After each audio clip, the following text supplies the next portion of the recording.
From Alaska Public Media, this is State of Art.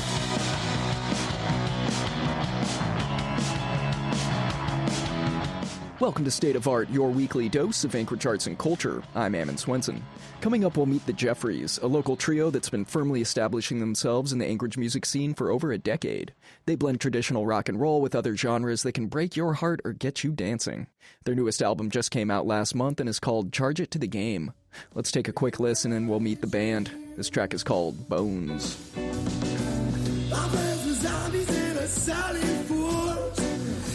A shoulder called this glacial wounds.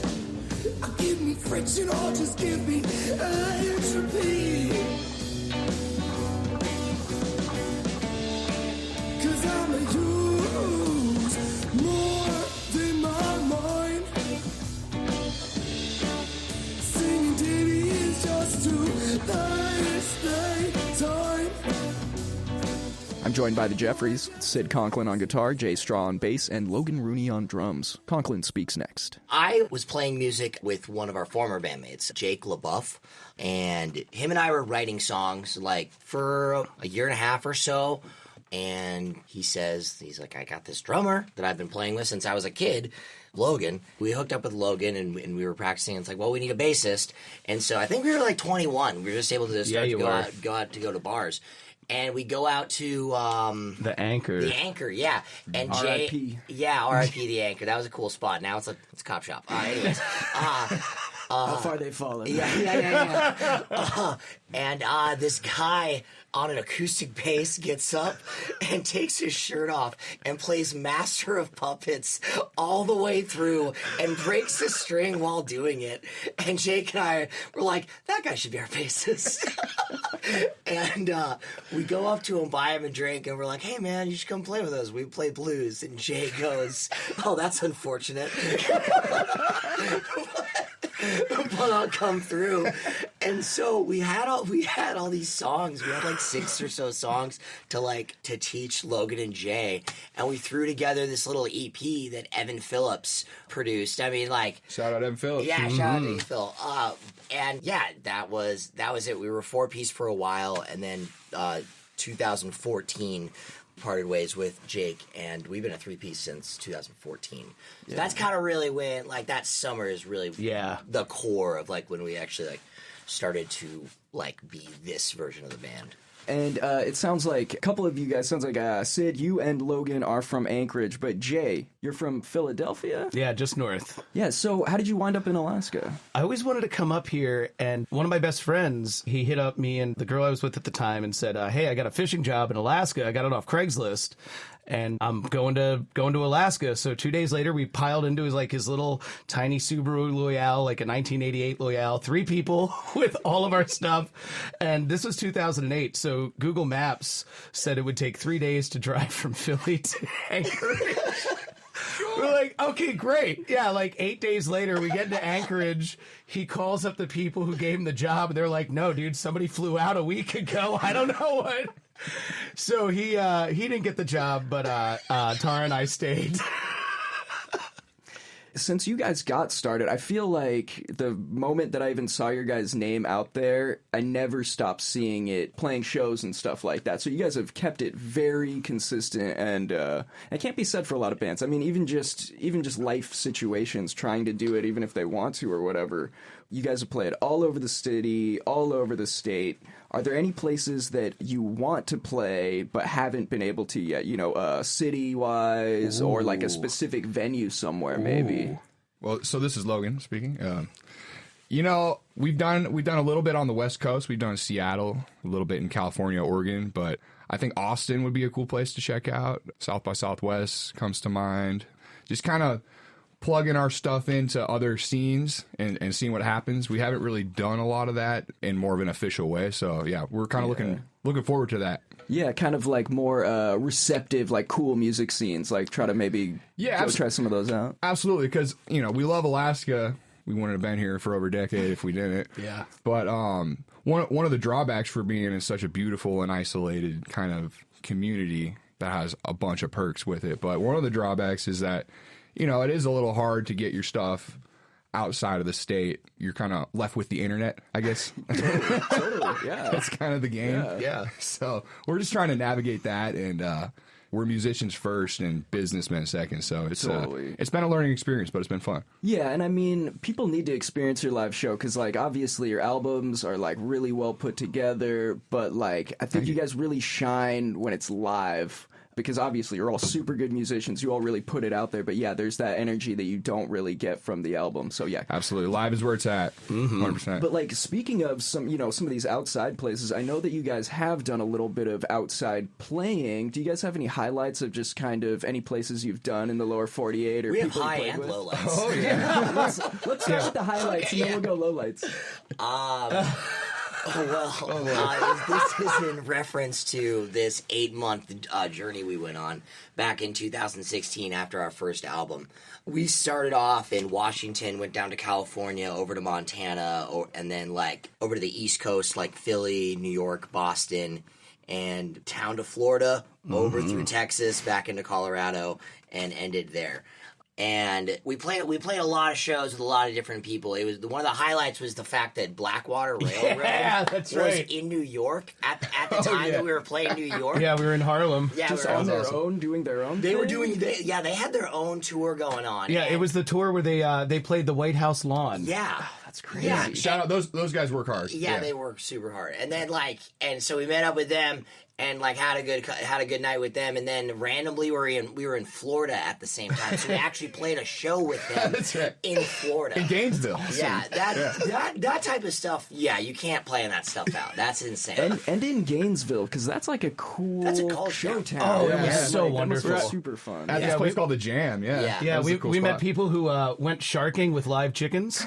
Florida. Yeah, Florida's a real place. what's next? A dog with sunglasses? Well, that does sound super cool. Like, what about some lowlights? I mean, obviously, it's got to be. It can be a grind, right? hunger. Getting out there. Crack the book on that. Yeah. Hunger and it's fine in the moment. It's just but like you think back on like getting food from like churches and stuff like that, and just kind of having to be super frugal about like what you're eating and like Yeah. you know. Like Jimmy John's would have day-old rolls for Yeah. 50 cents, and gas stations, everybody, friendly tip, have free mayonnaise. Yeah, yeah. Those are dark times. Those. I looked great. Oh yeah, no, I was Summer I was bod. at Foxy. Yeah, I was at my beach bod. Yeah. Yeah, we're all sweating mayonnaise and eating cold Chef Boyardee like right out of the can. It's a lifestyle. Yeah, no, I've seen pictures of myself back then, and I was like, okay, not famished. I don't look famished, but like I look pretty good. We're surviving. Well, let's talk about the new album a little bit. So, Charge It to the Game came out last month? Yeah, August 23rd, Friday the 23rd. Nice. So, it doesn't seem to be like an insane departure from your previous stuff. It's still definitely the Jephries. But did you, go into this specific album with, some intentional, like, creative goals in mind, heading into it? Or was it just kind of going with the flow like you guys usually do type of a thing? I don't know. Yeah, I think more, Jay here, more just going with the flow because, so during the pandemic, Sid had moved to Montana and he was still flying up for shows. And then after he moved back, I moved down to Portland for a year and I was still flying up for shows. And we would go into the studio, we'd go into Frostline with Derek Halkus. And we were recording stuff that, we were kind of writing out of band because we weren't all together. We'd come up for 5 days and spend most of that time practicing, play a show, and then head our separate ways again. So it was more of like a 3-year process of elimination and kind of turned out darker than the other stuff. Yeah. A little more visceral, a little bit. It feels more like Tour than the album that we wrote after Tour. Yeah, it does. Yeah, that's interesting. I mean, what do you think kind of maybe explains that? Just like life situations, life was insane It for was- a good period Yeah, there? I mean, we were writing a lot of this stuff like when there were still all these COVID restrictions. I mean, and False positive. Yeah, and so yeah, we're just kind of all trying to navigate like how new the world was like right then, and just how different. And we were still trying to have a good attitude about it, but places are opening, closing, opening, closing. So there was no like certainty ever, and that I think that played on. And then it took us like seriously, like after him and I both moved, it took us like a year and a half to really like get back to full form and like mesh again and like be and like kind of be light on our feet again. Good, well put. Because it always just kind of felt like we were trying to make up for lost time, really until like end of last year. I feel like it really that's kind of when we. Well, yeah, because easy again. Because Jay had moved too, you know, during the process of recording this album. Yeah. I mean, so we had Sid absent for a year and a half. It was like 8 months. 8 months. 8 or 9 months. Yeah, A yeah. year. It was a year. Around a year, yeah. And so then we had Jay out for 11 months. 11 months. Around a year again. Yeah, so I mean, the back of the album says spurts. Jay did a great job writing the liner, and I like that word because it truly was spurts. I mean, we had a session where I think we ended up with maybe one song from like the first session 3 years ago at Frostline. Yeah. And yeah, so we just kept kind of doing that. But then, I mean, the time in between that first session and the second one was a little bit rough. Yeah. Because I was chomping at the bit for one. You know, I live right around the corner from the studio. So you're like, I'm ready. I would drive by and be like, man. So, but yeah, you know, it's just, especially with the way that we write, it's like we've all got to be on board. If somebody's not really there mentally, if there's other things happening, it's almost not worth the time. To go into it. So getting that breathing room, giving that extra space, that buffer, I think was, you know, worked out in the end. You guys think it's stronger maybe because of it? Like maybe you had to be a little bit more selective. You were like had way more time to kind of think back on that. Like I've been really like ruminating on this one we did back in the day. Like what do you guys think of this? For sure. Well, we definitely had to learn patience. Like that's the thing about being young and having everything at your disposal. Like pre-COVID when we all still lived here and everything, you could just like think of something, call up Kurt Reeman, call up Derek, and just be like, "We're going to the studio or tomorrow," and stuff like that. I had a kid. My kid just turned 2 last month, and so my life completely changed. And so I had to start planning everything out differently. Totally. And that was new for me because like at heart all I really need is a suitcase, a guitar, and like maybe like this size of a room to like live in. And so yeah, my life completely changed, and I just had to like look at time. I just look at time differently now. And so just everything just has to be a little bit planned a little bit differently, and like almost don't even believe like time really exists anymore. It's just like we will get to that when we get to that, and then just be prepared for the moment that it does come. You know, and just like I just started to set myself up for success. I mean, it sounds like, obviously you guys have been together for over 10 years. Sounds like maybe there's been a lot of like personal growth and stuff like that. Maybe hopefully. I mean, some maturity. Yeah, Jay here. Somewhere in there. There have been other bands who have gone on tour for 10 days and broken up. We lived in an Isuzu rodeo for 7 months. It's not a competition. Shade thrown. Hot take. But yeah, what do you guys think? Maybe what is maybe that secret sauce that like you guys are like, yeah, we might be in separate places, but like, God, I want to play with you guys. What let's make it happen. Like, what do you think is that secret sauce that's kept you together / so cohesive? I think we like what the other people do. Yeah. Like on this most recent tour, Logan has been the anchor of playing. Yeah. It's like the best drumming. He's already an amazing drummer. I mean, part of why, like getting back to why we've been together for so long and doing what we do, and still when we have to do it, whether we have to do it or we want to do it, we still have an energy.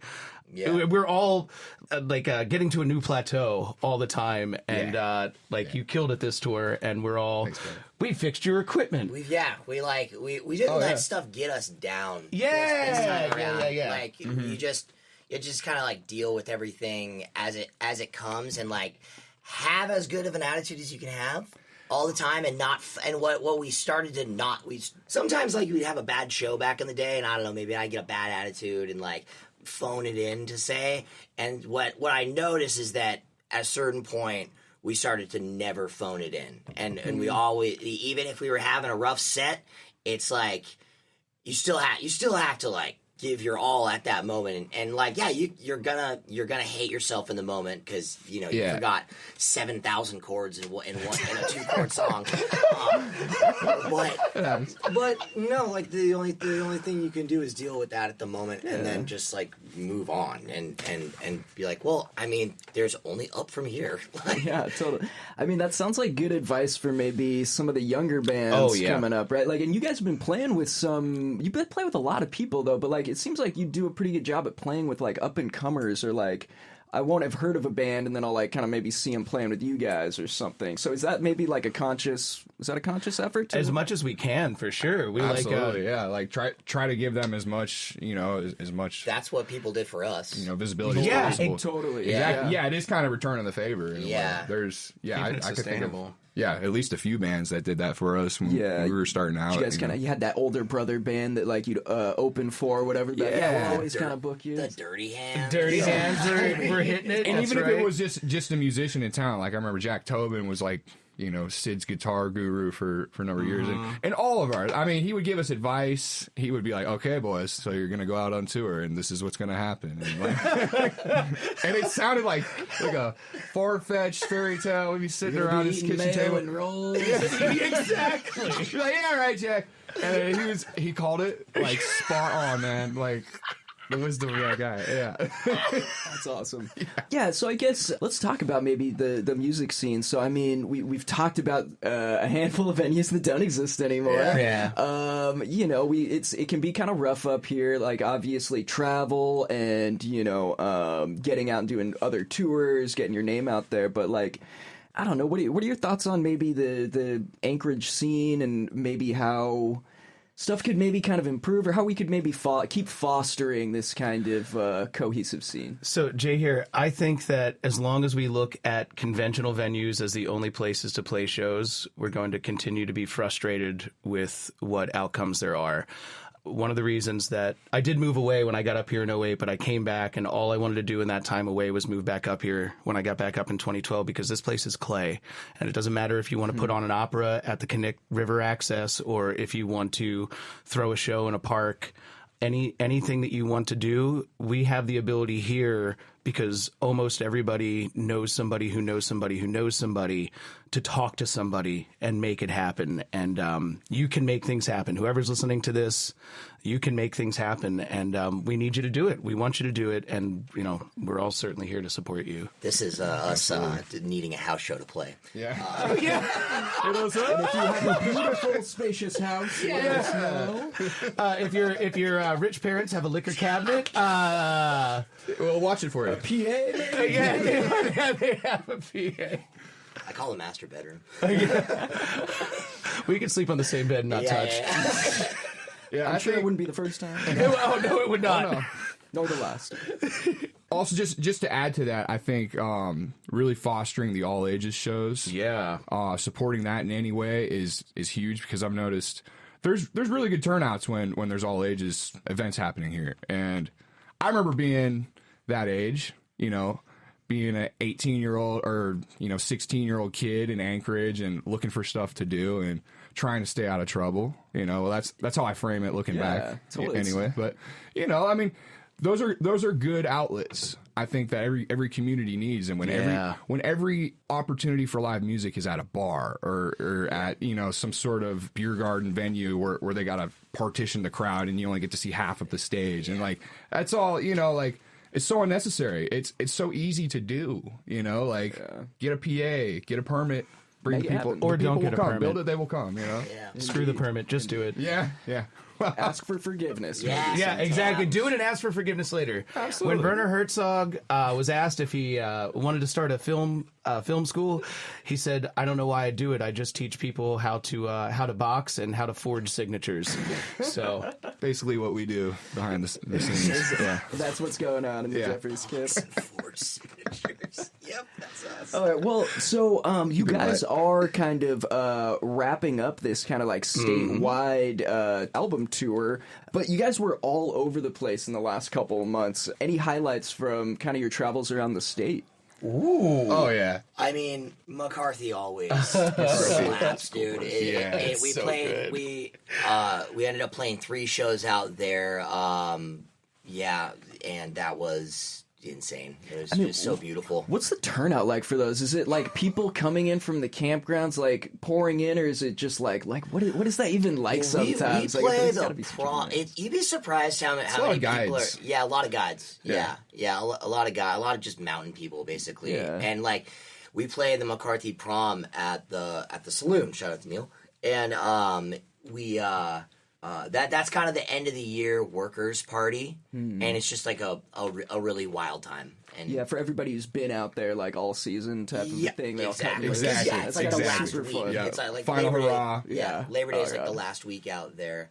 Yeah. And that's just such a beautiful place to hang out for a couple days. And yeah. I mean, if anybody's never been to McCarthy, just drive 8 hours. Bring a spare tire. It's really fun. It is incredible. Like, it really is. There's very few places like it. Even just to get to it is awesome. Yeah, you gotta walk a mile in. Yeah, it's To cross the river. it's and- special. Yeah. Yeah. Were there any places that maybe you played that you hadn't played before that you were kind of stoked to get out to? Like, we played everywhere. Esther. I mean, Esther was connected to Fairbanks, but I mean, Esther was. The Golden Eagle Shout was out great. Golden Eagle. Yeah, thank you. Shout out Nessa. Yeah, Some good And show that's out it, there. yeah. Esther was such a pretty little spot. This bar you can literally grill your own burger That's right. Yeah. 15 foot away from the bar. It's amazing. Amazing. Yeah. It's heaven. Yeah, That's awesome. It was a cool spot. Well, to kind of wrap up, you guys, let's see. Do you have anything else coming up? I believe we've got a show in October. Jay here. That's going to be at Van's Dive Bar. It's gonna be Jay's birthday. It's my birthday, and it's my actual birthday, October 5th. It's going to be Saturday, October 5th. And I play bass with another band. We're called Hot Dish. And we're going to be playing along with us silly boys. All right, you guys. Well, so we're at about 11 years, right? Or this is the 11th year? Mm-hmm. Yeah. What's the next 10 years hold? You guys want to keep doing this in the 10 years from now? Madison Square Garden, we're coming for you. You know, I'm fine with that. Anchorage Square Garden. I mean, let's build it. You know, I want to play in Japan. This is Sid.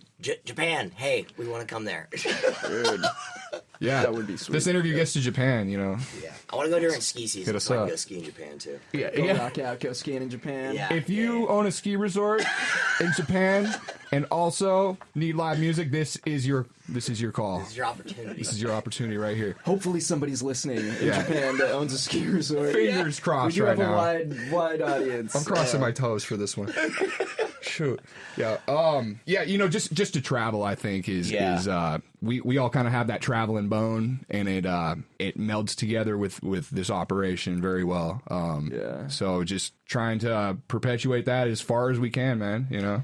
Yeah, and I feel like you guys probably, I can imagine you guys go somewhere no one's heard of you. You guys probably make a pretty awesome impression just from like the diversity of your music and kind of like keeping it rooted, but you're also doing like really interesting stuff that kind of probably keeps people listening. And then that, you know, the energy that you guys bring to it, like you were saying, you know, that's got to be a huge drawing point for people that haven't seen you. So I hope you guys do get out there and get to play some more of these. Thank you. Anything else that you guys would want to add about, you know, anything coming up, the new album, anything like that? I mean, right now we're looking at some winter gigs, some places we haven't played before. So, yeah, just keep going. Made the Jephries.com. We put our shows up there, and that's where you can get our Insta and our Bandcamp and our Spotify and everything else, our YouTube. We got new merch out right now we as have well. new merch. The merch is linked to that website as well. All right, guys. Well, let's maybe close it out with a song off the new album. You guys want to pick one and then maybe just give like a little bit of background on it? Let's see. Yeah, what do I we guess pick? we'll go with boring. Yeah, okay. Which is anything but. Yeah, you wrote it. And I wrote this song about a neighbor of mine in Montana, and I hope she doesn't hear this. All right. Well, we're gonna close it out with that. Hey guys, from the Jephries, Sid, Jay, and Logan, thank you guys so much for coming in. This Thank was you. awesome. Thanks for having us. I know it ain't easy. The harder you try, Can't seem to keep you away from a worried mind. Your struggle is real, oh no, you tell me each night. You fit like a cowgirl, but you don't put up a fight. That makes you boring, you're boring. So good night and have a peaceful morning. Try to liven up your story, never ever see me again.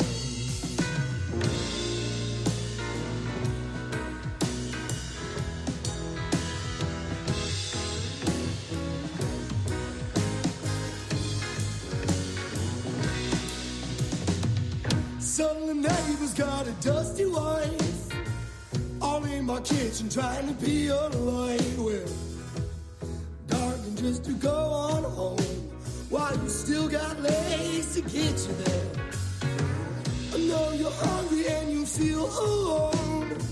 Your simple husband's got a heart of stone.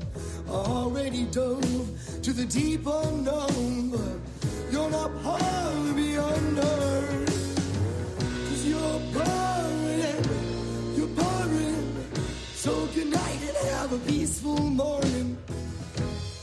Try to liven up your story, never see me again. Boring, you're boring, baby, try to say something unimportant. Not but hidden fortunes that I wouldn't care to find.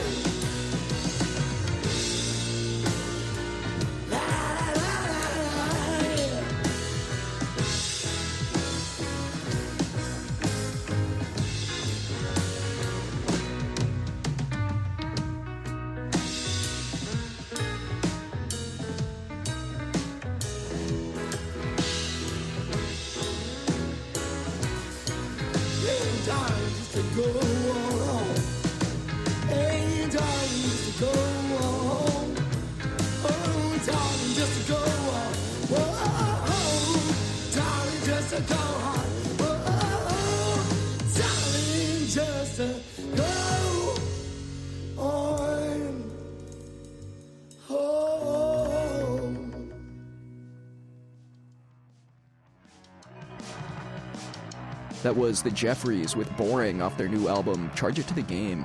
Before that, we heard from the band, Sid Conklin, Jay Straw, and Logan Rooney. Find us on the web at alaskapublic.org, the Alaska Public Media app, or wherever you get your podcasts. I'm Ammon Swenson. Thanks for listening.